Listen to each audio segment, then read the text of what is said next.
Well, I got this morning and I looked down my door. I could tell my milk cow by the way she loves. If you see my milk cow, please drive her on home. Well, the milk and butter since my cow's been gone.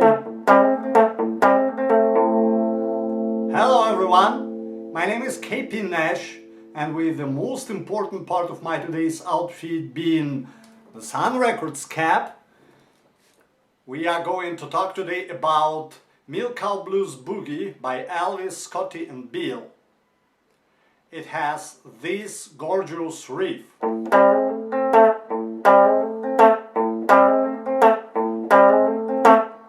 Which is a lot of fun to play, and despite the fact the song itself is in A major, it is built around a minor 7 chord, this one.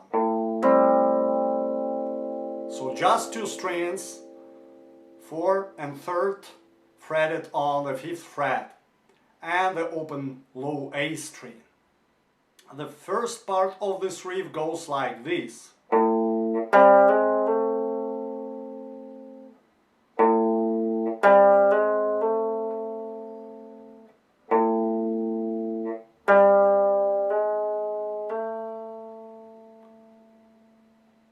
So just a couple of notes played with the thumb, and the rest is played by making hammer-ons. So low A string, then 4th string together with 3rd string on the 5th fret, and 2 consecutive hammer-ons.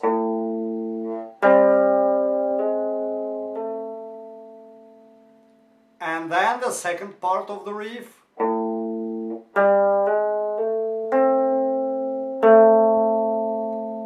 Third string played with index finger, and then 4th string, this time fretted on the 7th fret, played with the thumb.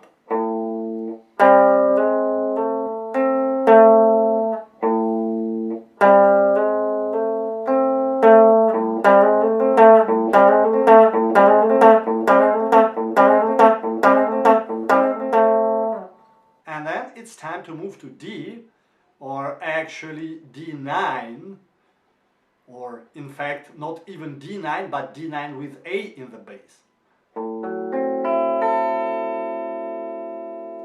Imagine if you would play a more conventional D9 like this, with D in the bass, D being of course the root of D9 chord, but now you replace this root with A, the low A open string, which is the 5th of D9 chord. Sounds like this. And it is in fact a very important part of Scotty Moore's style. Very often he preferred chords with 5th in the bass instead of root in the bass. One more thing is that what Scotty actually plays here is not your conventional Travis picking, meaning that he doesn't play a continuous bass line. Normally, if you would use Travis picking, you would play something like this.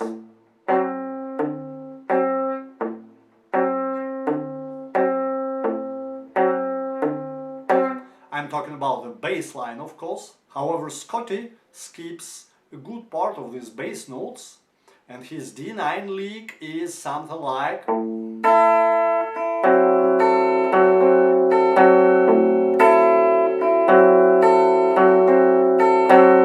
or slower,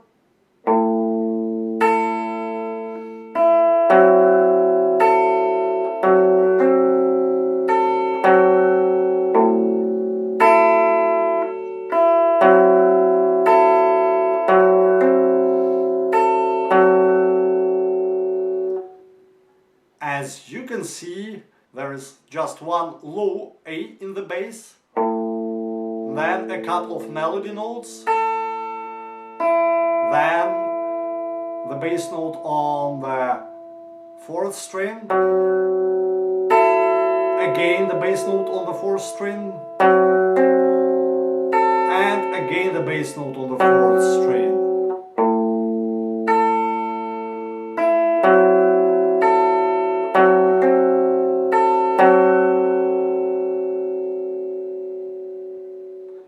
And after this D9 lick, it's of course time to get back to the riff. So all together it sounds like this. When I walked down this morning and I looked out my door, I could tell my Milkcow by the way she lows. If you see my Milkcow, please drive her on home. After that, it's time to move to E chord, which is pretty much similar to D9. It's E9 with the 5th in the bass, E9 with B in the bass. Since here we don't have B on any open string, we have to fret the 6th string on the 7th fret. And the lick is exactly the same.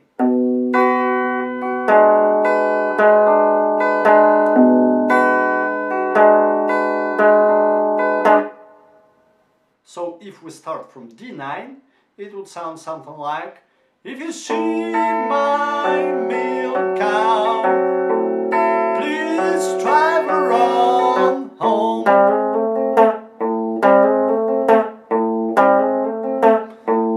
When I have no milk and butter, since my cow's been gone.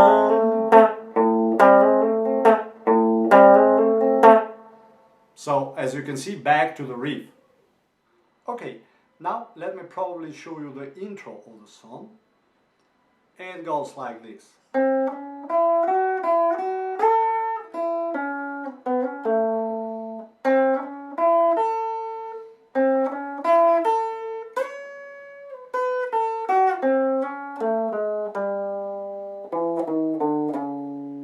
Oh fellows, that don't move me. Let's have a real gone for a change. As you see, it's not a finger picking stuff actually.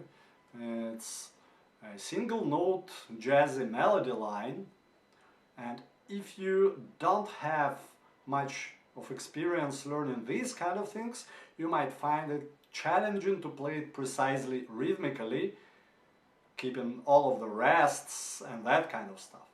What I would suggest is to practice singing the melody and replacing the rests with some kind of syllables. Let's use the first lick of this intro as an example. The first lick goes like this.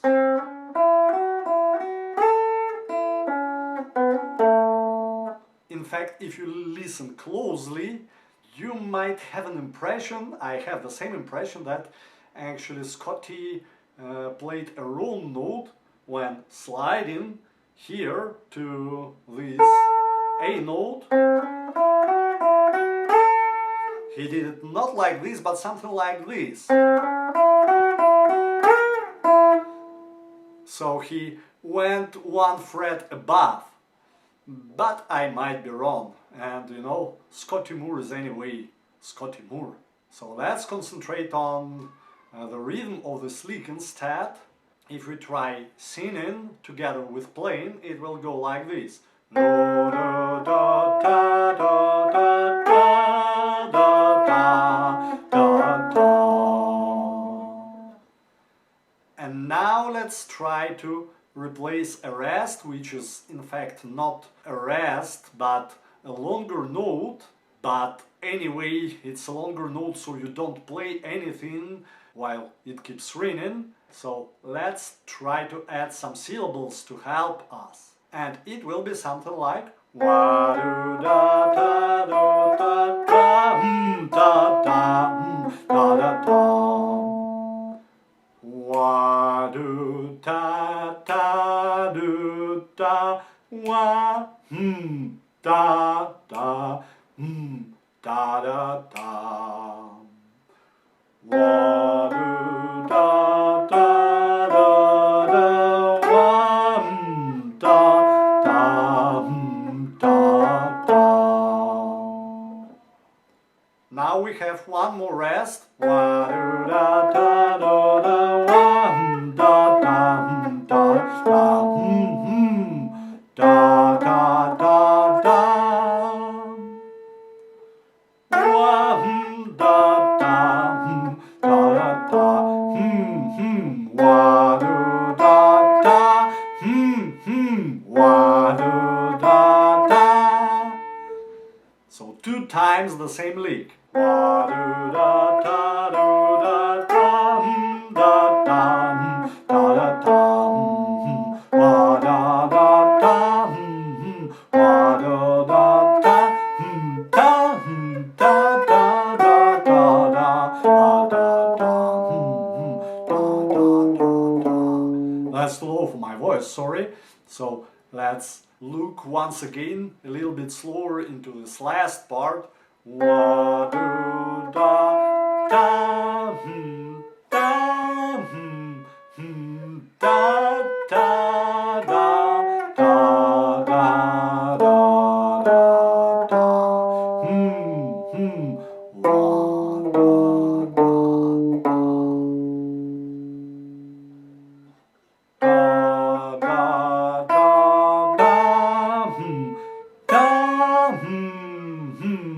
Da, da, da, da, da, da, da, da.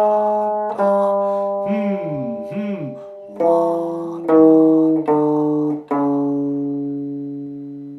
No, fellows, that don't move me. The next time we will have a real goal for a change and have a look into the solo of the song. Until then, thanks for watching, keep on rocking, and goodbye.